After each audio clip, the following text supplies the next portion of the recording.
Merhabalar. Kanalıma ve hırkamın ikinci videosuna hoş geldiniz hanımlar.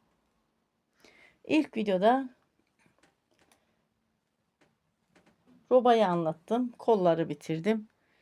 Kolu video dışarısında diktim. Sizler de nasıl alışıksanız o şekilde dikiniz arkadaşlar. Ben kolu diktim, geldim. Ne demiştim? İkinci kolu da video dışarısında öreyim. Arkadan geliyorduk, öyle değil mi? Bu kol altında da 4 ilmek artırdım ve yakaya geldim. Şimdi örgünün arka yüzünden devam edelim. Çok fazla da zaman kaybetmeyelim.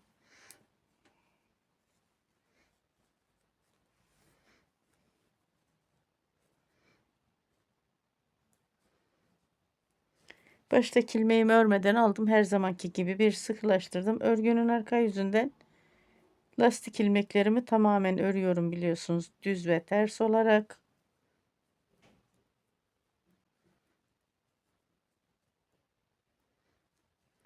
Daha sonra tüm ilmeklerimi ters olarak örüyorum. Sıra sonundaki 11 ilmek ön pat ilmeklerime kadar, ön pat ilmeklerimde de yine ilmeklerimi düz ve ters olarak öreceğim. Bu sıra sonuna kadar geleceğim arkadaşlar. Sıra sonuna kadar geldim. Sıra sonunda 11 ilmek pat ilmeğimi de ters ve düz olarak ördüm.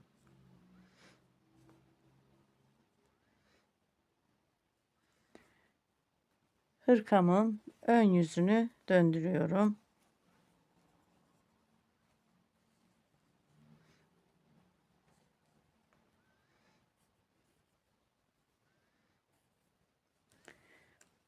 Artık V yaka işlemimiz bitti. Artırma işlemi yapmıyorum beden bölümünde.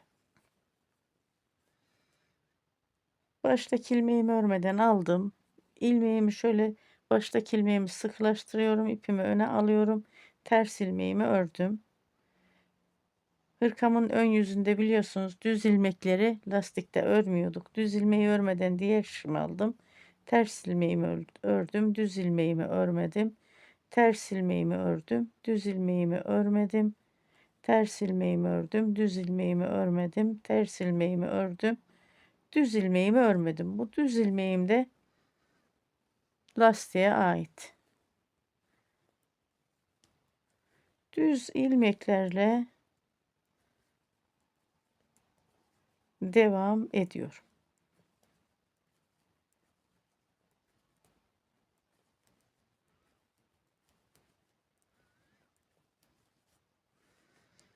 Sıra sonuna kadar bu şekilde devam edelim. Sıra sonunda yine lastik ilmeklerini beraber çalışırız. Sıra sonuna geldim. Bu ilmeğim lastik ilmeğime ait, düz ilmeğimi örmeden aldım. Ters ilmeğimi ördüm. Düz ilmeğimi örmedim. Ters ilmeğimi ördüm. Düz ilmeğimi örmedim. Ters ilmeğimi ördüm.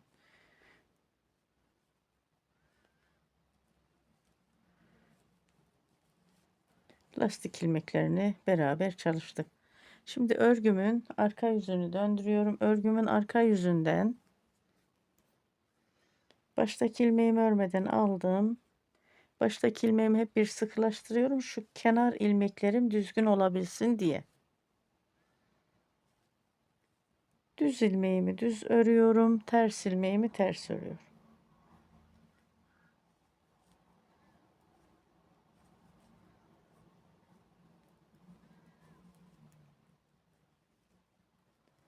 Ve hırkamın arka yüzünden tüm ilmeklerimi ters örüyorum. Lastik ilmeklerime kadar burada ilik yeri açacağım örgümün arka yüzünden. Buraya kadar örüp geliyorum. Ters ilmeklerimi ördüm. Hırkanın ön yüzünden 11 ilmek lastik ilmeğime geldim. Bu lastik ilmeğim ters ördüm. Düz ilmeğimi ördüm. 1 2 3, 4,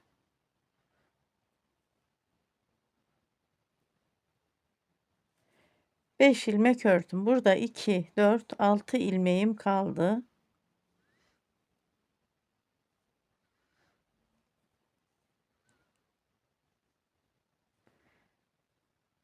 2, 4, 6 ilmeğim kaldı. Bir ilmek daha öreyim. 6 ilmek ördüm. 5 ilmeğim kaldı. Şimdi bir doladım.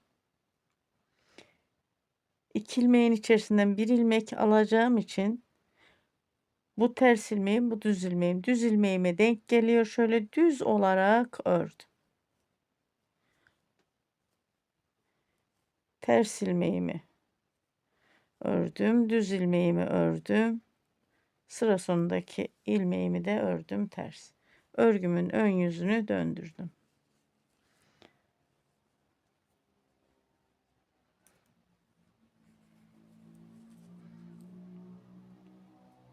Baştaki ilmeğimi örmeden aldım. İlmeğimi bir sıkılaştırdım.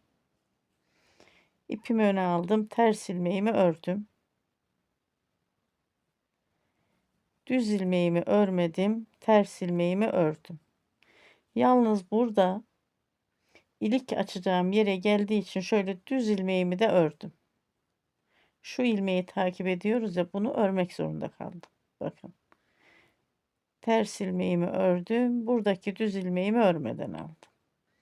Ters ilmeğimi ördüm. Düz ilmeğimi örmeden aldım. Ters ilmeğimi ördüm. Düz ilmeğimi örmeden aldım.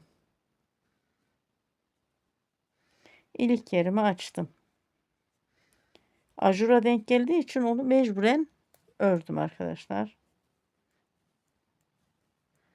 Şimdi bu şekilde sıra sonuna kadar öreyim. Sıra sonunda kenar pat ilmeğimi örgünün ön yüzünden ters ilmeğimi örüp düz ilmeğimi örmeyerek tamam ediyorum. Sonra hırkamın arka yüzünü döndürüyorum. Arka yüzünde de lastiği nasıl çalıştıysak aynı şekilde çalışıyoruz. Tüm ilmekleri örerek ters ilmeklerle geliyorum. Tekrar lastiğimi çalışıyorum. Ters ilmeklerle geliyorum. Lastiği yine tüm ilmekleri örerek çalışıyorum. Örgümün ön yüzünden yine beraber çalışalım. Hırkanın arka tarafından da ördüm geldim lastik bölümüne. Şöyle bakın. Burası ilik yerimiz.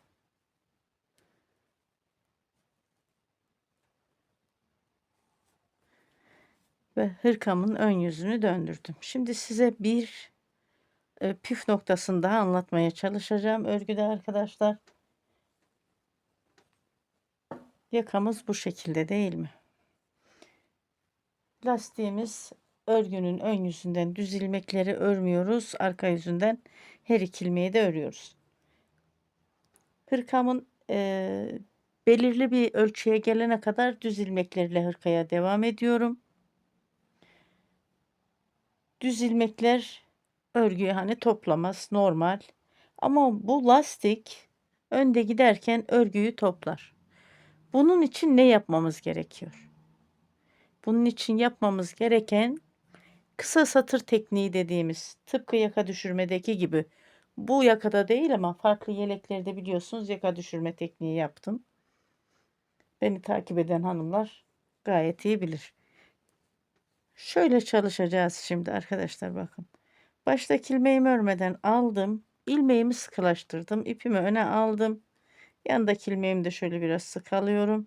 Ters ilmeğimi ördüm. Düz ilmeğimi örmedim. Ters ilmeğimi ördüm. Düz ilmeğimi örmedim. Ters ilmeğimi ördüm. Bakın ilik yerim de gayet güzel oldu. Düz ilmeğimi örmedim. Ters ilmeğimi ördüm. Düz ilmeğimi örmedim. Ters ilmeğimi ördüm. Düz ilmeğimi örmedim. Bir ilmek de hırkanın beden bölümünden ördüm. Geriye dönüyorum. Geriye dönüyorum. Burada bir sıra fazla örüyoruz. Lastik kısmını. Geriye döndüm. Dönmüş olduğum ilmeğimi örmedim. Daha sonra hırkanın arka yüzünden lastik ilmeklerimi gördüğüm şekilde ördüm.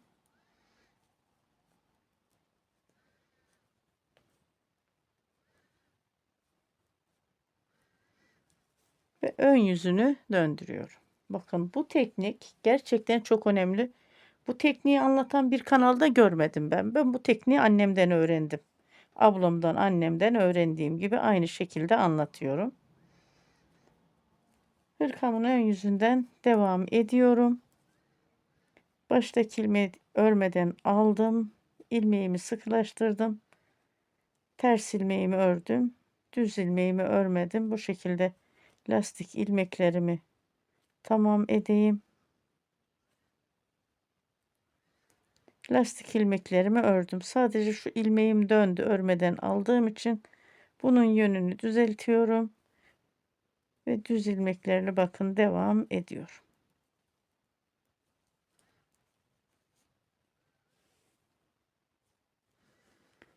Sıra sonuna kadar bu şekilde devam ediyoruz. Ama sıra sonuna kadar nereye kadar? Lastik ilmeğe kadar. Lastik ilmeğe kadar öreyim. Burada da aynı tekniği uygulayayım arkadaşlar. Sıra sonundaki lastik ilmeklerine kadar örüp geliyorum. Lastik ilmeklerime geldim. Örgümün ön yüzünden burada da bir kısa satır tekniği çalışmak istiyorum. Düz ilmeğimi örmüyorum. Ters ilmeğimi örüyorum. Biliyorsunuz lastikte örgünün ön yüzünden.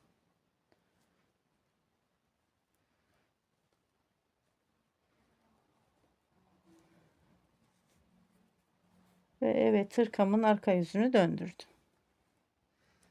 Baştaki ilmeğimi örmeden aldım. İlmeğimi sıkılaştırdım.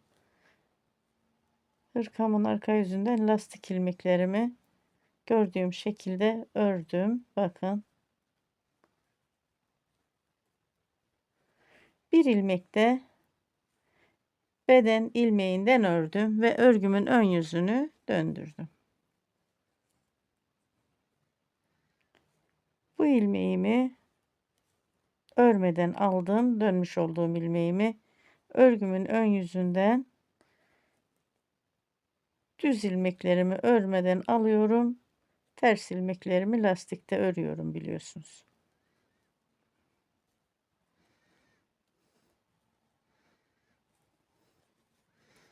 Ve örgümün arka yüzünü döndürdüm. Hani burada aslında anlatacak bir şey yok. Düz örgü, yalnız ilik yerini ve bu tekniği anlatmak için anlatıma devam ettim.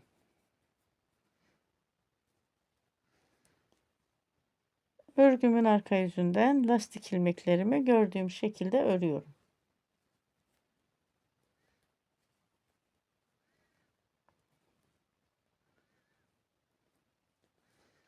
Bu bedene ait olan ilmeğim. Bunu şöyle bakayım. Evet düz geldi. Döndürmeme gerek kalmadı.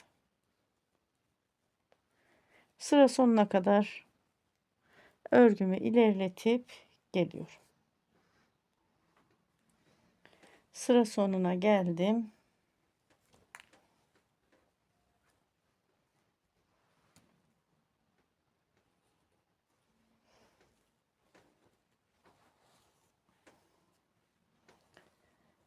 Şöyle hırkamızın duruşuna bir bakıyoruz arkadaşlar. Şu şekilde bakın.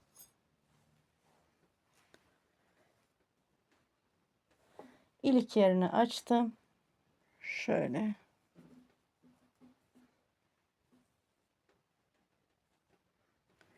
Kol altından bir ölçüsünü alalım hırkamızın. Beden genişliğini şöyle bir alalım. Tabi hırka biter, düğmeyi dikerim, net bir ölçüye alırım. Şimdi tahmini bir ölçü. Şu andaki ölçümüz. Beden genişlik ölçümüz 34 santim. Evet hırkamızdaki şu andaki ölçümüz 3 ve 4 yaşa uygun görünüyor. Ama dediğim gibi hırka biter. Düğmeleri dikerim, net bir ölçüyü alırım o zaman. Şimdi arkadaşlar hırka bitene kadar biraz önceki lastikteki gösterdiğim kısa satır tekniğini 3 sefer uygulayalım. Bir sefer uyguladım, 2 sefer daha uygularsak tam 3 sefer olur. Lastik toplaması. Belirli bir ölçüye gelene kadar öreceğim. Etek ucunda model çalışacağım hırkanın. Belirli aralıklarla da ilik yeri açacağım. Şu anda tam kestiremiyorum hani kaç sıra arayla ilik yeri açacağımı. Kaç sıra arayla ilik yeri açtığımı da belirli bir ölçüye geldiğimde sizlere anlatacağım. Şimdi ben belirli bir ölçüye gelene kadar örüp geleyim. Yeterli bir ölçüye gelene kadar ördüm. Şöyle anlatayım arkadaşlar. Şimdi etek ucunda model çalışacağım. İlik yerini kaç sırada bir açtım. Şöyle bakın. Şu öndeki düz sıraları sayalım. 1, 2, 3, 4, 5, 6, 7, 8, 9, 10, 11, 12, 13, 14, 15, 16, 17. Örgümün ön yüzünden 17 sıra ördüm. Arka yüzünden gelirken ilik yeri açıldı. Modelim ajurlu karnabahar modeli. İlmeklerimi saydım. 2 ilmek fazla geldi arkadaşlar. Siz de ilmeklerinizi sayarsınız. 2 ilik yeri açtım. 3. ilik yerinde kaç sıra örmüşüm? Şöyle 1, 2, 3, 4, 5, 6, 7, 8, 9, 10, 11, 12, 13, 14, 15 sıra ördüm. Örgünün ön yüzünden orayı da 17 sırayı tamamlayıp ilik yeri açacağım. Baştaki ilmeğimi örmeden aldım. İlmeğimi sıkılaştırdım. İpimi öne aldım. Ters ilmeğimi ördüm. Örgümün ön yüzünden bakın düz ilmeğimi örmüyorum. Ters ilmeğimi ördüm. Düz ilmeğimi örmüyorum. Lastik kısmını bu şekilde çalışıyoruz biliyorsunuz. 11 ilmek lastiğimizi böyle çalıştım.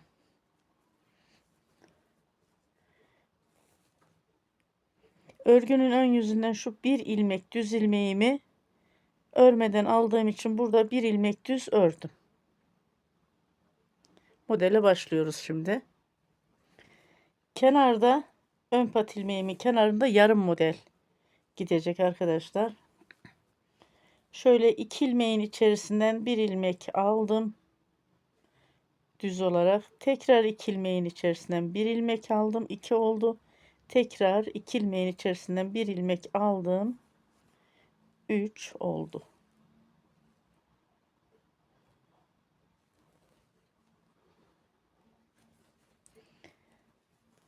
Altı ilmekten 3 ilmek aldım. 2 ilmeğin içerisinden bir ilmek alarak pat ilmeğimin dibinden yarım model çalıştım. Şimdi bir doladım. Bir ilmek düz. Bir doladım. Bir ilmek düz. Bir, iki oldu. Üçüncüyü doladım. Bir ilmek düz ördüm. Dördüncüyü doladım. Bir ilmek düz. Beşinciyi doladım. Bir ilmek düz. Şöyle bakıyorum. 1, 2, 3, 4, 5 sefer doladım. 1, 2, 3, 4, 5 seferde düz ördüm. Bir doladım. 2 ilmeğin içerisinden bir ilmek aldım. Burada arkadaşlar 12 ilmeğimizi 6 ilmeğe düşüreceğiz. Sıra başında yarım modeldi. 2 ilmeğin içerisinden bir ilmek aldım. Tekrar 2 ilmeğin içerisinden bir ilmek, bakın bu şekilde. 12 ilmekten 6 ilmek elde ediyorum. 2 ilmeğin içerisinden bir düz ilmek alarak 1, 2, 3, 4, 5, 6. 6 ilmek aldım.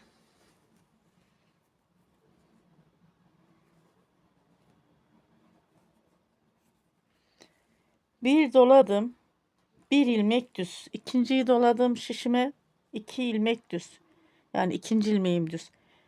Üçüncüyü doladım. Yine bir ilmek düz. Dördüncüyü doladım. Bir ilmek düz. Beşinci doladım. Bir ilmek düz. Bakın 1, 2, 3, 4, 5 sefer doladım. 1, 2, 3, 4, 5 seferde düz ördüm. Tekrar bir doladım. 2 ilmeğin içerisinden bir ilmek aldım. Tekrar 2 ilmeğin içerisinden bir ilmek. Tekrar 2 ilmeğin içerisinden bir ilmek. Tekrar 2 ilmeğin içerisinden bir ilmek. Ve tekrar 2 ilmeğin içerisinden bir ilmek. 2, 4, 5. 2 ilmeğin içerisinden bir ilmek daha aldım, 6. Toplamda 2 ilmeğimiz fazla demiştik. Değil mi arkadaşlar? Pardon, biraz rahatsızım. Kusura bakmayın. Burada bir ilmek eksiltiyorum. Onu hemen şöyle anlatayım. Bir doladım. Bir ilmek düz ördüm. Bir doladım. Şöyle 2 ilmeğin içerisinden bir ilmek aldım. Burada eksilttim. Bir doladım. Bir ilmek düz. 1, 2, 3 sefer doladım. Dördüncüyü doladım. Bir ilmek düz. Beşinciyi doladım. Bir ilmek düz. Altıncıyı doladım. 2 ilmeğin içerisinden bir ilmek aldım. Bu şekilde 12 ilmekten 6 ilmek elde ediyorum. 1, 2, 3, 4, 5. 2 ilmeğin içerisinden bir ilmek daha aldım. 6. Bir doladım. Bir ilmek düz. İkinciyi doladım. Bir ilmek düz. Üçüncü doladım. Bir ilmek düz. Dördüncü doladım.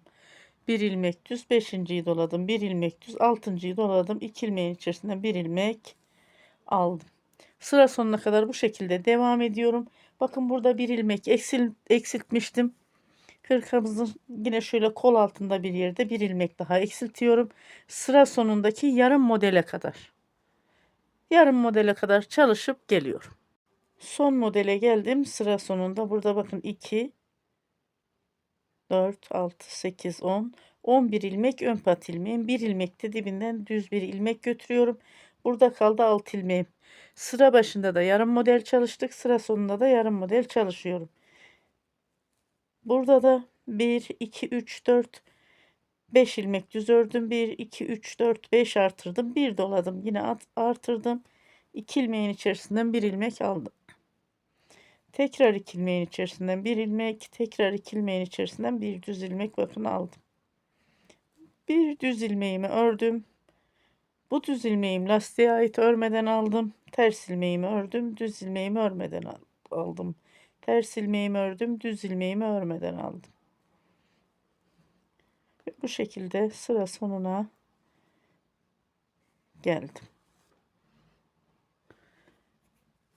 Ve hırkamın arka yüzünü döndürdüm.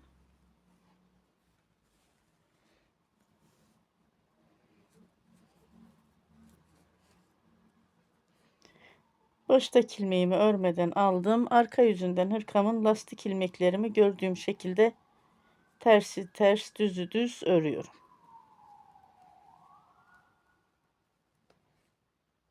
2, 4, 6, 8, 10, 11 ilmek lastiğe ait. Şimdi burada şu bir ilmeğimi düz örüyorum. Siz dilerseniz ilmeğiniz denk gelirse hemen ön pat ilmeğin dibinden yarım modeli çalışın. 4 ilmek fazla geldi bende. 4 ilmek eksiltmek istemedim. Birer ilmeği bu kenarlara verdim modelde. Örgümün arka yüzünden diğer pat ilmeklerime kadar 11 ilmek pat ilmeğim, 1 ilmek de şuradaki düz olan ilmeğim, örgünün ön yüzünden düz, arka yüzünden ters. Buraya kadar 12 ilmeğe kadar tüm ilmekleri ters örüyorum.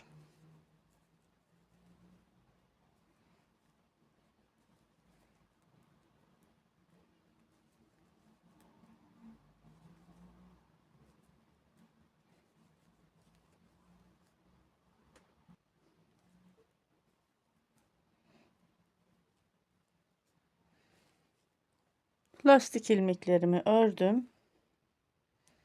Şu bir ilmeğimi ters ördüm. Ön pat ilmeğimin dibinden 11 ilmek ön pat ilmeğim, bir ilmek de ön pat ilmeğimin dibinde gidecek şu bir düz ilmeğim. Hırkamın arka yüzünden düz ilmeklerle örüp geliyorum nereye kadar? Ön pat ilmeğimle beraber sıra sonunda 12 ilmek kalana kadar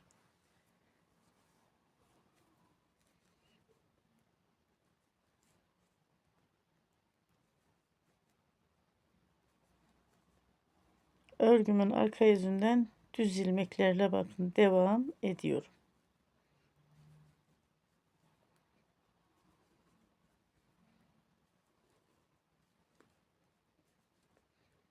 Bu şekilde 12 ilmek kalana kadar örgümü ilerletip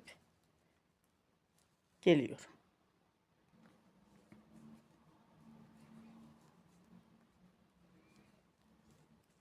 Hırkamın arka yüzünden ilmeklerimi düz örerek geldim. 12 ilmeğime kadar. Bu ilmeğim ters. Bu da lastiğe ait olan ilmeğim ters. Lastik ilmeklerimi hırkamın arka yüzünden düz ilmeğimi düz, ters ilmeğimi ters örüyorum biliyorsunuz.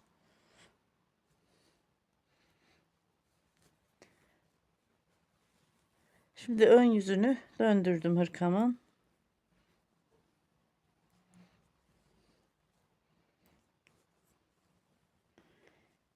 İlik yerine 1, 2, 3, 4, 5, 6, 7, 8, 9, 10, 11, 15, 16, 17. Evet, bu sırayı da örüyorum.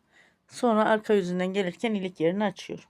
Baştaki ilmeğimi örmeden aldım. İlmeğimi bir sıkılaştırdım. Ters ilmeğimi ördüm. Düzü örmedim. Tersi ördüm. Düzü örmedim. Tersi ördüm. Bakın düzü örmedim. Artık aşinayız lastiğimize. Bu düz ilmeğim de lastiğe ait. Şimdi burada bir ilmek düz. Örgümün ön yüzünden tüm ilmeklerimi düz örüyorum. Nereye kadar? Ben ilmeklerimi gelişine göre düz örüyorum. Siz eliniz nasıl alışıksa o şekilde düz ilmeklerinizi örün arkadaşlar.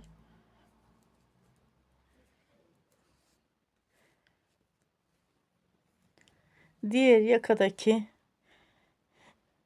ön pat ilmeklerime kadar tüm ilmeklerimi düz örüp geliyorum. Sıra sonuna geldim. Bakın bütün ilmeklerimi düz örerek lastik ilmeklerime geldim. Lastik ilmeklerimde örgümün ön yüzünden biliyorsunuz düz ilmeği örmüyorum. Ters ilmeği örüyorum.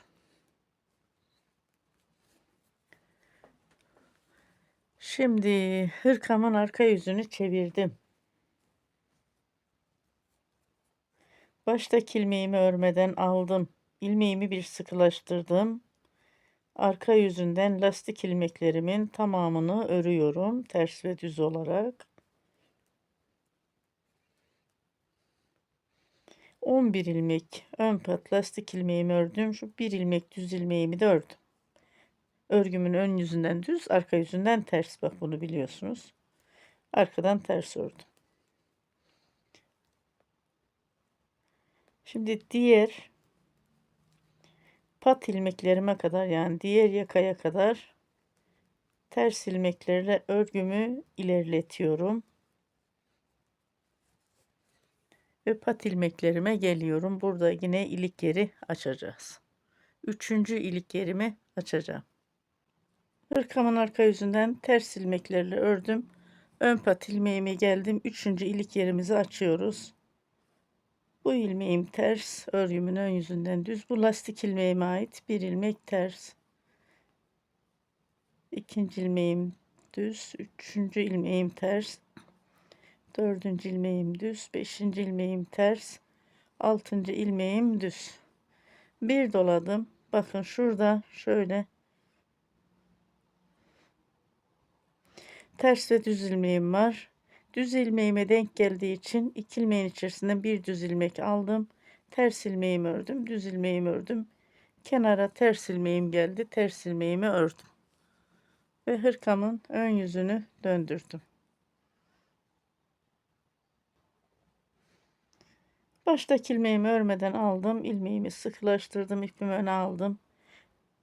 Ters ilmeğimi ördüm. Hırkamın ön yüzünden lastik ilmeklerimde düz ilmeğimi örmeden aldım. Ters ilmeğimi ördüm. İlik açtığım ilmeğim düz ilmeğim. Bunu ördüm. Ajur olduğu için mecburen örüyoruz. Ve bu şekilde lastik ilmeklerimi ördüm. Hemen lastik ilmeklerimin dibindeki bir ilmeğimi düz ördüm. Sonra 2 ilmeğin içerisinden bir ilmek aldım.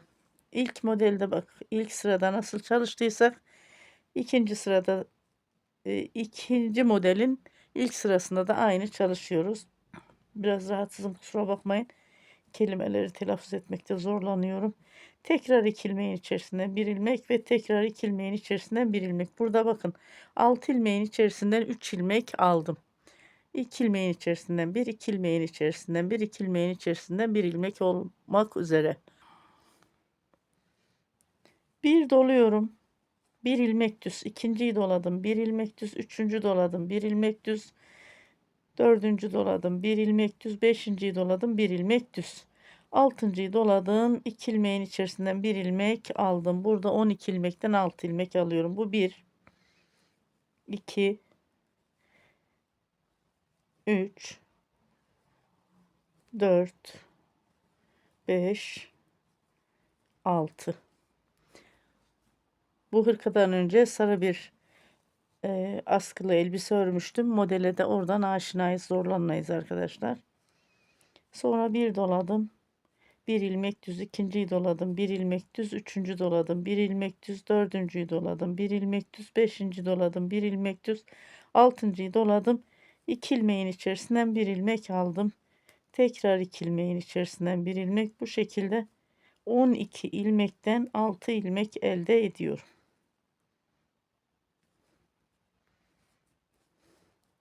1, 2, 3, 4, 5, 6.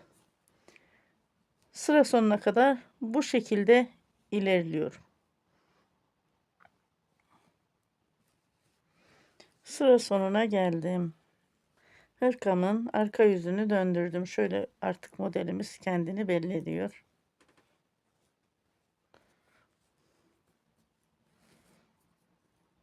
Baştaki ilmeğimi örmeden aldım. Hırkamın arka yüzünden lastik ilmeklerimin tamamını örüyorum.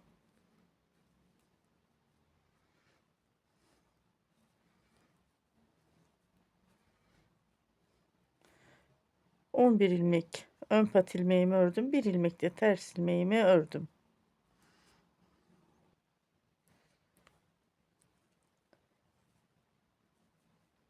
Şimdi tüm ilmeklerimi düz örüyorum bakın.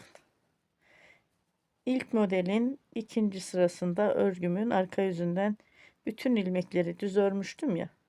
Şimdi ikinci modelinde ikinci sırasında tüm ilmeklerimi düz örüyorum.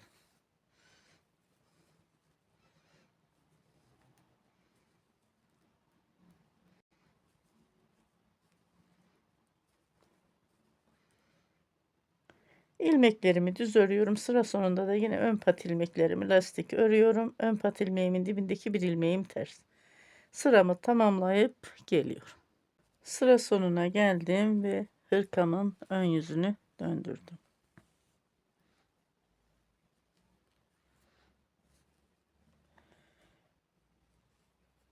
Baştaki ilmeği örmeden aldım. İlmeğimi sıkılaştırdım. Lastik ilmeklerimi biliyorsunuz, ters ilmeği örüyorum. Düz ilmeği örmüyorum örgümün ön yüzünde.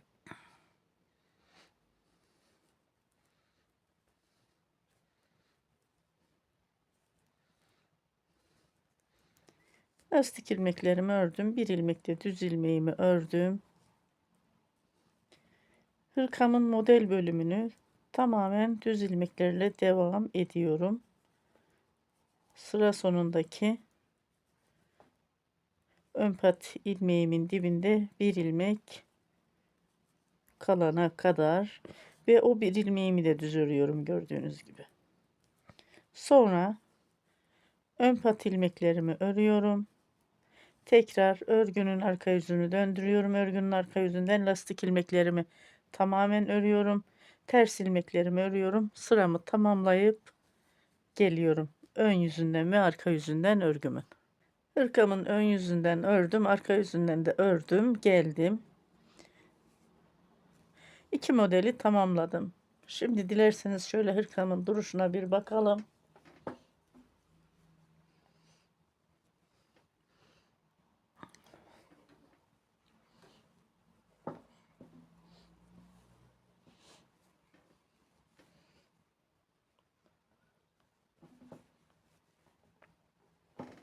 Şu şekilde bakın arkadaşlar, hırkamız şöyle.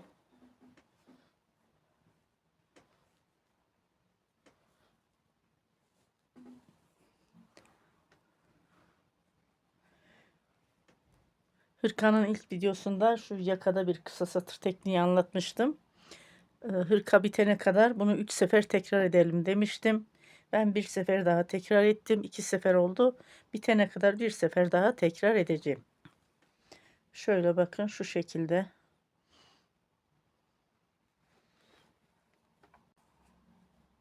Üç ilik yeri açtık.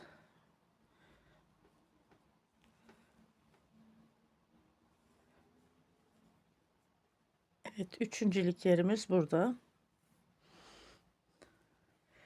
Dördüncü ilik yerini açana kadar öreyim arkadaşlar.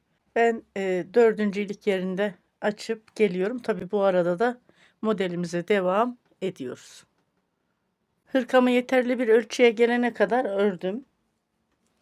Dördüncü ilik yerini beraber çalışalım dedim ama arkadaşlar, dördüncü ilik yerini ben video dışında çalıştım. İlk ilik yerini beraber çalıştık. Ve üçüncülük yerinde beraber çalıştık biliyorsunuz. Dördüncülük yerine tekrar gerek duymadım. 10 karnabahar modelini çalıştım. Şöyle bakalım. Şu şekilde.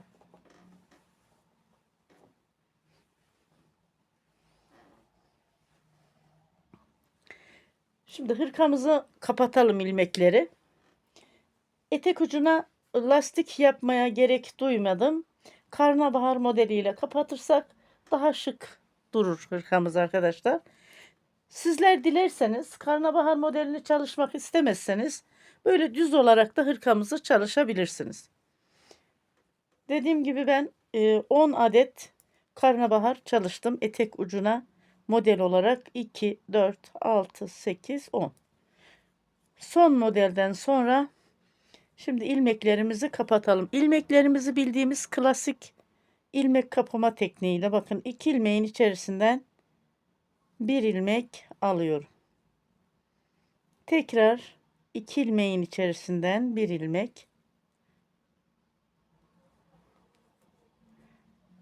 Bakın, bu ilmeğimi diğer şişime takarak tekrar 2 ilmeğin içerisinden bir ilmek almaya devam ediyorum.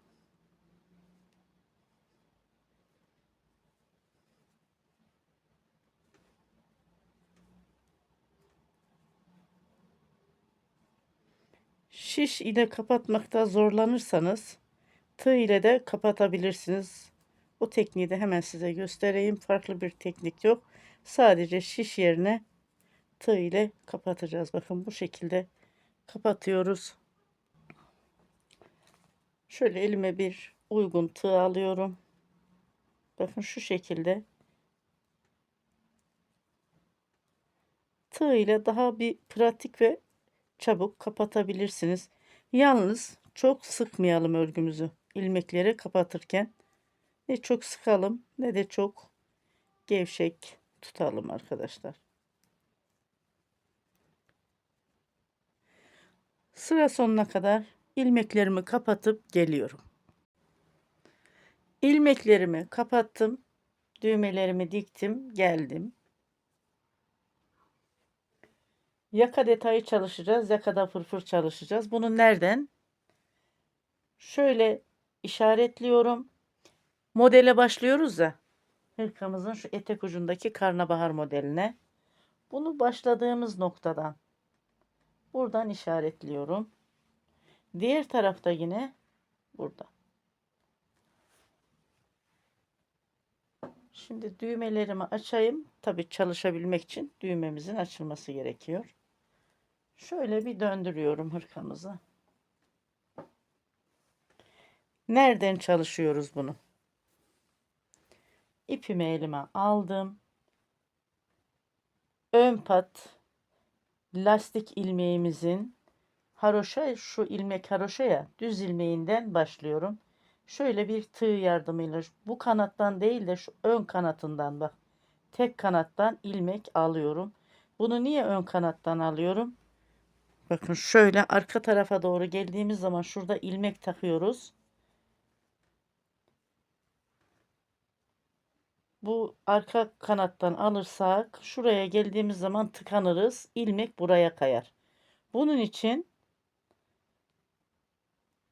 ön kanattan alıyoruz. Bakın tam haroşaya bakın. Bu ön kanattan devam ediyoruz. Tam buraya, bu sefer bu arkada buraya geliyor. Eğer ki arka kanattan alırsak tıkanırız, şöyle şuraya gelir. Buna dikkat edelim. İlk ilmeğimi tığ yardımıyla lastiğimizin hemen ön kanattan alıyorum. Şöyle bakın, şuradan alıyorum. Arkadaki ucu uzun tuttum. Şimdi buradan şöyle bir ilmek daha alayım. Şişime takıyorum bu iki ilmeği. Hep aynı hizadan alalım. Şöyle katlayalım bakın. Şu şekilde katlıyorum. Hep aynı hizadan. İlmeğimi bakın şu haroşa ilmeğin dibinden, ön yüzünden gelecek şekilde ilmeğimi böyle takıyorum.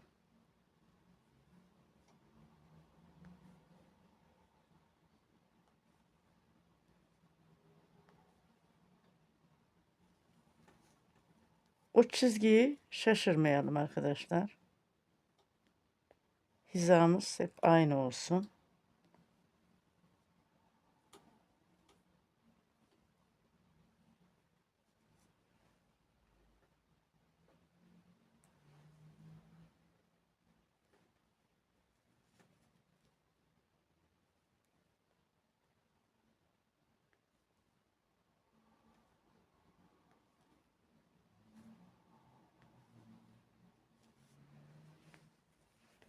Şu ucu arkaya alayım. Bakın buraya sabitlemediğim için ilmeğim burada gevşiyor. Hemen şöyle bakın.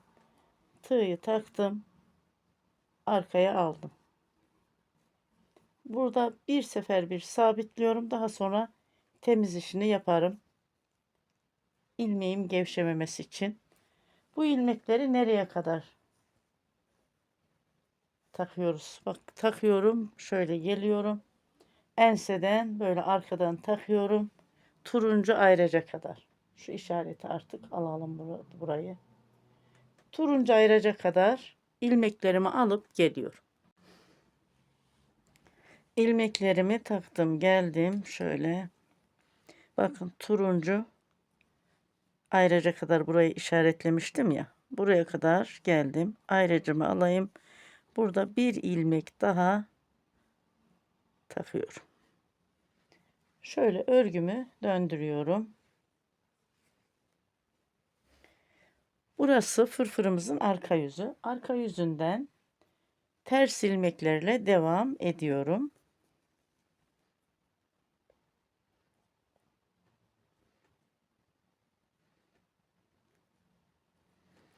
Bu sıra ilmeklerimi ters olarak öreceğim. Bakın bu şekilde her ilmeğimi örüyorum.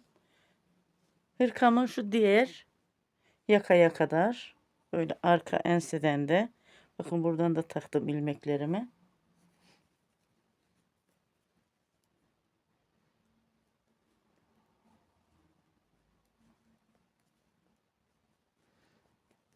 Ters ilmeklerle örgümü ilerletip geliyorum diğer yakadaki bu noktaya kadar. Ters ilmeklerle ördüm, geldim.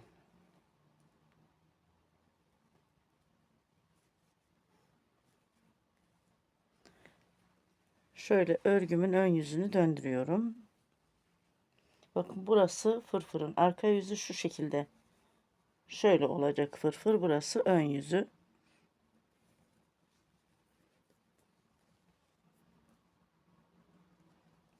Her zamanki gibi baştaki ilmeğimi örmeden aldım. Bir yandaki ilmeğimi ördüm. Bir ilmek ilmek alarak artırdım. Bir ilmek ördüm. Bir ilmek artırdım. Bir ilmek ördüm. Bir ilmek artırdım. Bakın bir ilmek ördüm. Şöyle bir ilmek artırıyorum. Bir ilmek örüyorum. Bir ilmek artırıyorum. Bir ilmek örüyorum. Bir ilmek artırıyorum. Bir ilmek örüyorum. Bir ilmek artırdım. Bir ilmek ördüm. Bir ilmek artırdım. Bir ilmek ördüm. Bir ilmek artırdım. Bir ilmek ördüm. Bir ilmek artırdım. Bir ilmek ördüm. Bir ilmek artırdım. Bir ilmek ördüm. Bir ilmek artırdım. Bir ilmek ördüm. Bir ilmek artırdım. Bir ilmek ördüm. Bir ilmek artırdım. Bir ilmek ördüm. Bakın gizli artırım yapıyorum. Sizler de nasıl alışıksanız o şekilde artırabilirsiniz. Mesela şöyle alttan ilmek alarak da bir ilmek örüp bir ilmek bu şekilde alarak da artırabilirsiniz. Bu sıramı devam ediyorum. Tekrar nereye kadar bakın. Buraya kadar. Bir ilmek örüyorum, bir ilmek artırıyorum. Örgümün ön yüzünden. Bu şekilde örgümü ilerletip geliyorum.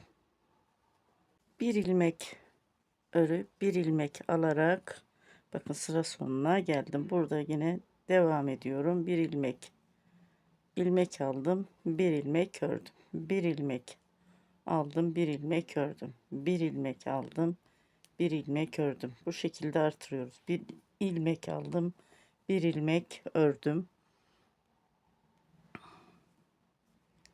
Bir ilmek aldım, bir ilmek ördüm, bir ilmek aldım. Son 2 ilmeğimi ördüm. Başta da 2 ilmeği örüp daha sonra artırmıştım. Şöyle örgümün arka yüzü oluyor burası, fırfırın. Baştaki ilmeğimi örmeden aldım, bir sıkılaştırdım her zaman için.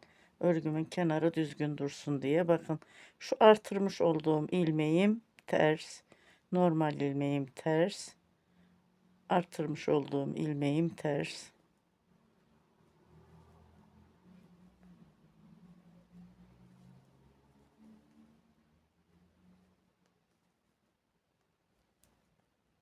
Bu şekilde devam ediyorum.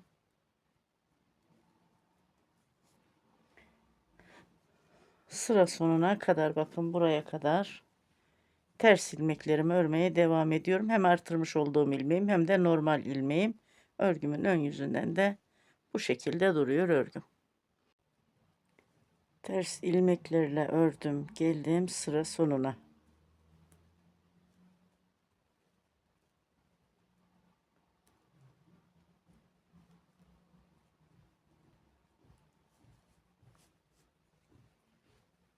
Ön yüzünü döndürüyorum. Şöyle fırfırımızın. Bu şekilde devam ediyoruz. Artık ilmek artırmak yok.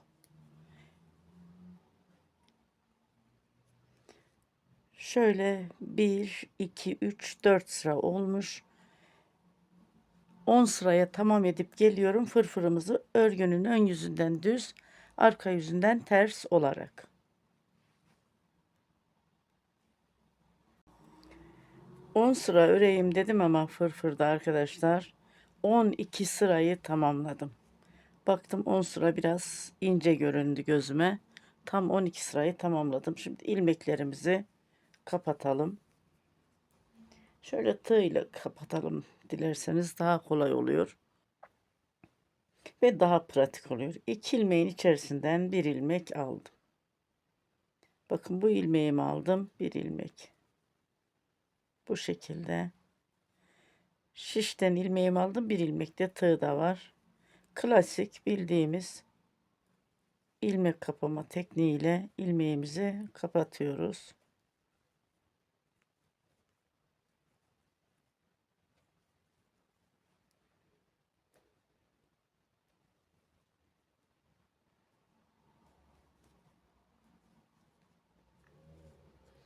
Bu şekilde ilmeklerimi kapatıp geliyorum. Fırfırımızın ilmeklerini kapattım, geldim. Temiz işini de bir yapalım arkadaşlar. Bakın şöyle arkaya çekiyoruz.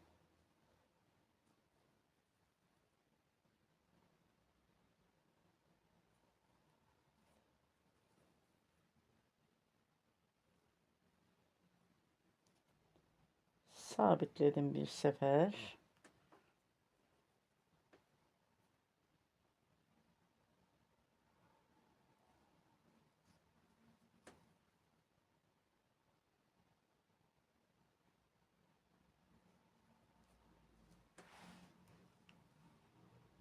Ve ipimi kesiyorum.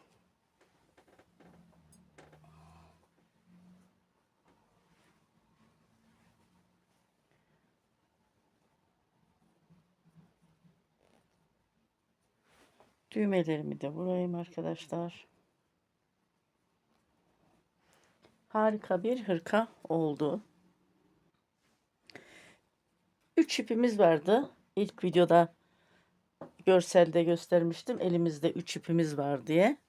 Bakın 3 ipten bu kadar kaldı. Yani 2,5 ipten fazla gitti. Böyle. Şimdi dilerseniz beraber hırkamızın ölçülerini alalım. Şöyle daha kolay alınır. Kaldıraca sığmıyor çünkü. Şöyle bakın. Fırfırımız ensede de bu şekilde bakın. Böyle.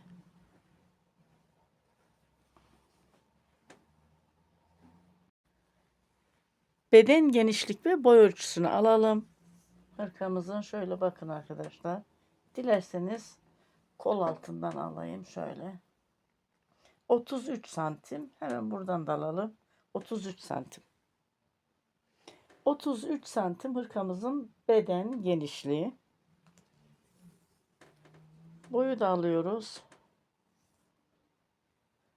Yakadan şöyle alalım enseden.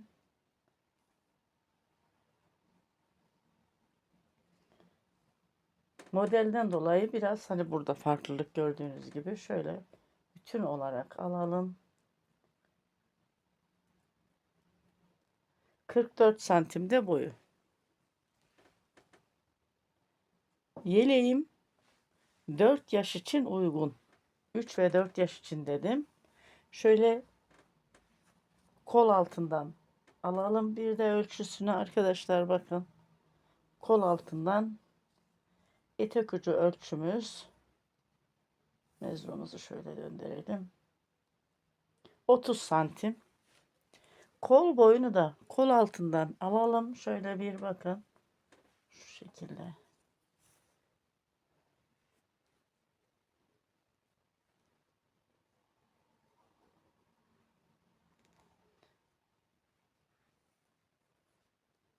...26 santim kol altından bilek ucuna kadar kol boyumuz. Hemen yakadan şöyle alıyoruz. Bilek ucuna kadar. Bak yakadan tam bileğe kadar da 40 santim. Ölçülerimizi de bu şekilde verdik. Hırkamız gerçekten çok güzel, şahane bir hırka oldu arkadaşlar. Sizler dilerseniz yaka detayını çalışmayıp etek ucundaki modeli de çalışmayıp sadece böyle düz inerseniz erkek çocuklarımız için de aynı ölçülerde bir hırka çalışırsınız. Şimdi bu hırkanın düğmelerini niye sarı diktim? Belki merak ettiniz onu.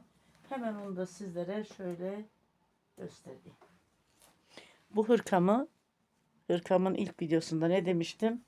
Sarı bir elbise var. Ona kombin olarak demiştim. Şöyle sarı elbisemize kombin olarak bu hırkamızı çalıştık. Şöyle bakın arkadaşlar. Şu şekilde. Buraya kadar beni izlediyseniz bir beğeni butonuna tıklayıp bir de yorum yaparsanız çok mutlu olurum. Bir dahaki projelerimizde ve bir dahaki videolarımızda görüşmek üzere diyorum. Hoşça kalın, sağlıkla kalın. Allah'a emanet olun.